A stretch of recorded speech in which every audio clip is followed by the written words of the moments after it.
Hello friends, welcome you all. आज मैं आपके लिए जो वीडियो लेकर आ रहा हूँ, देखिए बात करेंगे लो रिस्क अपॉर्चुनिटीज की। देखिए ये रिस्क मीटर बहुत इंपॉर्टेंट है। लो रिस्क मतलब ग्रीन सिग्नल, मतलब जो लॉस आपको हो सकता है उसकी यहाँ पे मात्रा कम है, वो हाई नहीं है।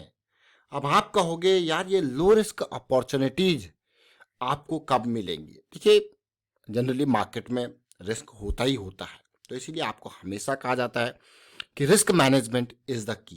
क्यों कहा जाता है? क्योंकि रिस्क तो है ही है, या तो लो है या मीडियम है या हाई। तो इसलिए लो रिस्क अपॉर्चुनिटीज की तरफ जरूर ध्यान दें। कम रिस्क हो तो ज्यादा बढ़िया, प्रोबेबिलिटी हो, मोमेंटम हो, तो रिस्क जो है वो कम वहां पे देखने को मिलता है और आपकी डायरेक्शन में जाने की प्रोबेबिलिटी हाई है, क्योंकि आप मोमेंटम की डायरेक्शन में जा रहे हो। तो चलिए डिटेल में समझने की कोशिश करते हैं। और आगे बढ़ने से पहले मैं आपको बताऊं, अगर आपने अब तक चैनल को सब्सक्राइब नहीं किया तो जल्दी से सब्सक्राइब कर ले, बेल आइकन को प्रेस कर ले, जिससे आपको नोटिफिकेशन आती रहेगी। और प्राइस सेक्शन सीखने के लिए आप ज्वाइन कर सकते हो मेंबरशिप ज्वाइन बटन पर क्लिक करके। आज हम बात करने वाले हैं एक स्टॉक की। सबसे पहले टारमार्ट के स्टॉक को देखेंगे और आपको लो रिस्क और हाई रिस्क के बारे में समझेंगे। और 80 के लेवल पे ये आ चुका है, वापसी वापसी चल रही है अभी। और फिर हम बात करने वाले हैं बढ़िया स्टॉक की, तनेजा एयरस्पेस एंड एविएशन की। छोटा स्टॉक है, small cap micro cap stock आप इनको कह सकते हो। तो इनको समझने की कोशिश करेंगे, तनेजा एयरस्पेस और टैरमेट की। अब सबसे पहले एग्जांपल लेंगे लो रिस्क की, हम बात करते हैं। तो ये आप देख रहे हो, ये जोन देखिए, जरा ध्यान से देखिए। ये जोन है आपके सामने टैरमेट का शेयर, और इसका जो लो रिस्क अपॉर्चुनिटी, क्या ये अगर 93 के लेवल पे आपने बाई किया, 92 के लेवल पे आपने बाई किया, क्या ये लो रिस्क का अपॉर्चुनिटी होगी? जरा बताइए। क्या अगर इन एरियाज पे बाई करके ये लो रिस्क अपॉर्चुनिटी होगी? ये एरिया क्यों डिनोट किया है वो भी हम बताएंगे आपको। इस एरिया को डिनोट करने का जो तरीका है, देखिए पिछला जो इसका जो हायर टाइम फ्रेम है उसमें जो पीक वाला कैंडल ये है, और उससे पहले वाला कैंडल देखिए, उससे छोटा कैंडल का जो जोन है लास्ट, तो ये पूरा का पूरा ये जोन जो है टारगेट जोन की तरह लिया गया है। और आप देख रहे हो कि ये स्टॉक, अगर आप देखो इसके डेली चार्ट को, इसकी साइकिल एसएमए की जो साइकिल है, एक पॉजिटिव साइकिल 200 एसएमए की, ये स्टार्ट हुई थी।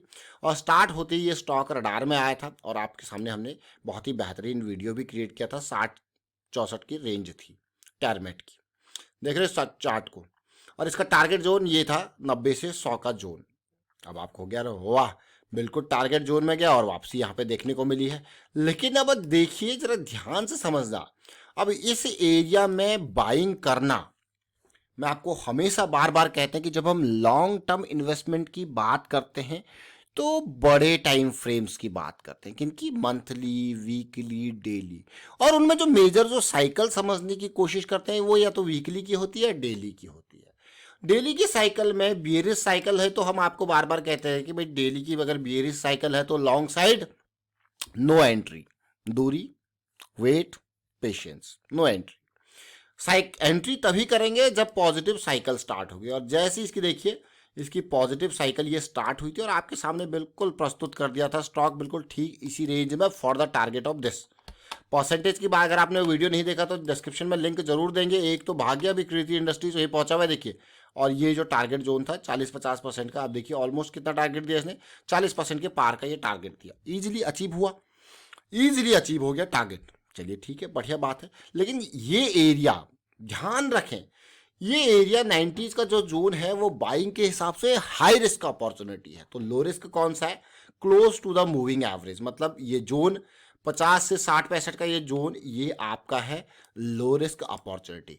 तो हमेशा जिस टाइम फ्रेम पे, अब इस पार्ट को नोट करना और लिखने की कोशिश करना।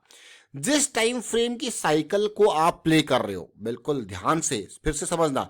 जिस टाइम फ्रेम, यहां पे हम कौन से टाइम फ्रेम की साइकिल देख रहे हैं? Bullish cycle, daily time frame.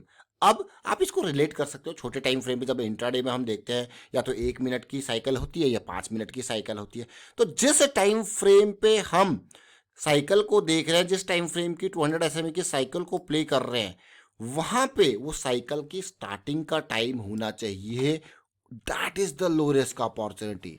ये नहीं कि 200 एसएमए से कोसों दूर चले गए हो फिर एंट्री ले रहे हो, तो उस साइकिल पे ये हाई रिस्क अपॉर्चुनिटी है। हाँ, छोटे टाइम फ्रेम की अगर कई साइकिल यहाँ पे स्टार्ट हो रही है करेक्शन रिजॉल्व होने के बाद, तो that will be a low risk opportunity in the smaller time frame. But in this time frame, ये जो डेली टाइम फ्रेम है, इसकी जो लो रिस्क अपॉर्चुनिटी है वो ये जोन है, ये 50, 55, 60, 65 वाला ये जोन है लो रिस्क अपॉर्चुनिटी। अब आपको कह रहे वाह क्या अंडरस्टैंडिंग है। चलिए ये तो हो गया एक एग्जाम्पल, जो कि अभी रिसेंटली आपके सामने स्टॉक आया था, साइकिल की स्टार्टिंग में टारगेट पूरा कर लिया, अब आगे की टारगेट अभी जैसे करेक्शन रिजॉल्व होगी फिर से आएगी। तो अब हम बात करेंगे तनेजा, ये वीकली चार्ट है तनेजा एयर स्पेस का। अब देखिए किस तरीके से आप देख रहे हो, इन पॉइंट्स को जरा देखिए और ध्यान देने की, समझने की कोशिश करना, इन पॉइंट्स को समझने की कोशिश करना, कैसे बेस बना रहा है, और ऊपर के रिजेक्शंस को देखना, बार बार रिजेक्ट हो रहा है। ठीक है भाई, तो इंतजार करेंगे रिजेक्शन का। अब जरा साइकिल को समझते हैं, इससे छोटे टाइम फ्रेम पे जाएंगे क्योंकि वहां पे साइकिल जो है वो बुलिश है। अब यहाँ पे देखिए बहुत ध्यान से समझने की कोशिश करना, रिजेक्शन जोन सबसे पहले देखेंगे। अभी हम कहाँ पे हैं, हम उसी जोन में हैं जहां से प्राइस बार बार रिजेक्ट हो रहा है। अब यहाँ पे जब प्राइस बार बार रिजेक्ट होता है तो हमारे लिए ये स्टॉक, ये जोन, ये रिजेक्शन जोन हो गया। प्राइस बार बार रिजेक्ट हो रहा है, उसी तरीके से प्राइस बेस बना रहा है। ये देखिए अब ये स्टॉक यहाँ पे क्योंकि बुलिश साइकिल स्टार्ट हो रही है, अगर आप देखोगे, देखिए पिछली बार में बुलिश साइकिल स्टार्ट थी, काफी दूरी देख रहे हो। अब ये बेरिश साइकिल में ज्यादा टाइम देर तक रह ही नहीं रहा है, बेरिश साइकिल स्टार्ट हुई फिर बुलिश साइकिल, तो अभी हम बुलिश साइकिल में है। तो हमारे लिए बहुत इंपॉर्टेंट टाइम आने वाला है इस स्टॉक में। कैसे, ये कंसोलिडेशन, ये देख रहे हो, ये बहुत इंपॉर्टेंट टाइम। बस यही कारण है कि जैसे साइकिल की स्टार्टिंग होती है आपके सामने स्टॉक आ जाता है, देखिए डे, MACD, RSI, प्राइस। लेकिन इससे इंपॉर्टेंट बात इस स्टॉक में एक बड़ा नाम जुड़ा है, तनेजा एयर स्पेस में एक बड़ा नाम जुड़ा है। ये बहुत बड़ा नाम है, ये बहुत बड़ा नाम है, बड़े इन्वेस्टर मैं कहूँगा। देख रहे हो, ये मोदी जी की बात नहीं हो रही है, इनकी बात हो रही है। ये नाम देख लीजिए, पॉरेंजू वेल्ज जी का नाम जुड़ा हुआ है जी। प्रोनाउंसिएशन में थोड़ा ऊपर नीचे हो सकता है लेकिन नाम जुड़ा हुआ है। और 1.20, और इनकी हिस्सेदारी आज से नहीं, पिछली साइकिल से स्टार्टेड है। देखिए 2021, ये देख रहे हो 2021, दिसंबर 2021, यानी कि अगर इसको देखें, इसकी साइकिल को समझें तो 2021 की तनेजा की साइकिल जो 2021 की, देखिए यहाँ से नाम जुड़ा हुआ है, देख रहे हैं इस क्वार्टर में नाम जुड़ गया था। मतलब इस साइकिल की स्टार्टिंग में इस क्वार्टर में यहाँ से इनका नाम लिस्ट में आ गया था, और उसके बाद तो ये 30-35 का लेवल है, उसके बाद तो बढ़िया रैली दी थी। अब देखिए फिर से कि भाई इतनी इतनी जल्दी नहीं निकलने वाले, ये तो लंबा खींचने वाले प्लेयर हैं। तो चलिए वाइंड अप करता हूँ इस वीडियो को, और उम्मीद करता हूँ आपको समझ में जरूर आया होगा। आज हमने डिस्कस किया लो रिस्क अपॉर्चुनिटी, एग्जाम्पल दिया टायरमेट का और तनेजा एयरस्पेस एंड एविएशन का एग्जाम्पल, जहाँ पे अभी अपॉर्चुनिटी स्टार्ट होने वाली है। और वाइंड अप करते हैं, वीडियो को शेयर कीजिए, आप लाइक कीजिए, प्राइस एक्शन सीखते रहिए, प्रैक्टिस करते रहिए, और कमेंट के थ्रू बताते रहें जहां पे आपको दिख रही है डेली की साइकिल स्टार्ट होती हुई। ऐसे बहुत सारे स्टॉक्स होंगे जहां साइकिल स्टार्ट हो रही होगी, और जहां पे अभी मोमेंटम नहीं होगा तो वहां पे इंतजार, और जहां पर मोमेंटम आया है वहां पे भाई बढ़िया लो रिस्क की अपॉर्चुनिटी। वीडियो को शेयर कीजिए, and thank you for watching the video.